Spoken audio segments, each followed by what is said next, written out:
মাহফিল আসছে একটা লোক, রাত 2:30 2টা বা 11টার সময় বাড়ি ফিরেছে। কুত্তা টের পাইছে, অন্ধকার রাত, কে যেন আসতেছে।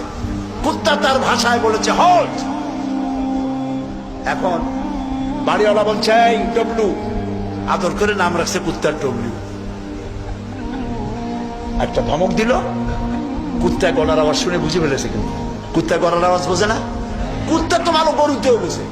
আপনি আপনার গরুরে ডাক দেন অন্ধকারে, গরু আপনার ডাকে সাড়া দেবে, কাছে আসবে। আসেন এরকম অন্ধকারে গিয়ে গরুর ডাক দিলে বাড়িওয়ালার ডাকে গরু সাড়া দিয়ে আসে না? বিল দিয়ে আসে না? কুত্তায় থেমে গেল, বুঝতে পারলো এ তো আমার মালিক, আমি তো ভুল করছি। যখন মালিক কাছে আসলো, কুত্তায় লেজ লড়াইয়া গাছ সাথে মিশে মিশে লেজ লড়াইতে লাগলো। তার ভাষায় সে বলতে লাগলো আই এম এক্সট্রিমলি সরি। ও গ্রিন সিগন্যাল, লেজ নাড়াইয়া গ্রিন সিগন্যাল দিয়ে দিল, হুজুর আপনি যাইতে পারেন, স্যার আপনার জন্য দরজা খোলা। কিন্তু এইখানে যদি চোর হইতো আর ডাকাইত হইতো, আর যত বলতো ডবলু থাম, তাহলে সে কি থামতো? গর্দানে কামড়াইতো, না হয় ঠ্যাঙ্গে কামড়াইয়া ঠ্যাং ঠং ভাঙে দিত, ঠিক কিনা? তাহলে বোঝা গেল কুত্তায় মালিকও চেনে, শত্রুও চেনে।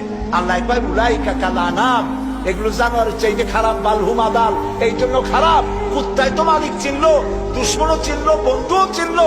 এই মানুষগুলি আল্লাহকে চিনল না, প্রভুকে মালিককে চিনল না, তাকে অস্বীকার করলো। কুত্তার চাইতে নিকৃষ্ট।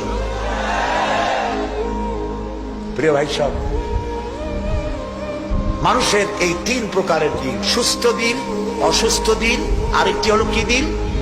মৃত্যু দিন। সকল প্রকার দিলের একটা চিকিৎসা আল্লাহ কোরআনে করে দিয়েছে। সুবহানাল্লাহ।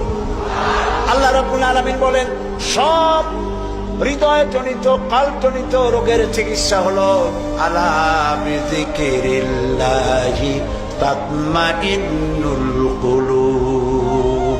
একমাত্র আমার স্মরণ, আমার জিকির, আমার স্মরণ মানুষের অন্তরাত্মাকে ঠান্ডা করে দিতে পারে, কলিজা ঠান্ডা করে দিতে পারে। আমার স্মরণে, আমার জিকিরে, আমার পথ অনুসরণে।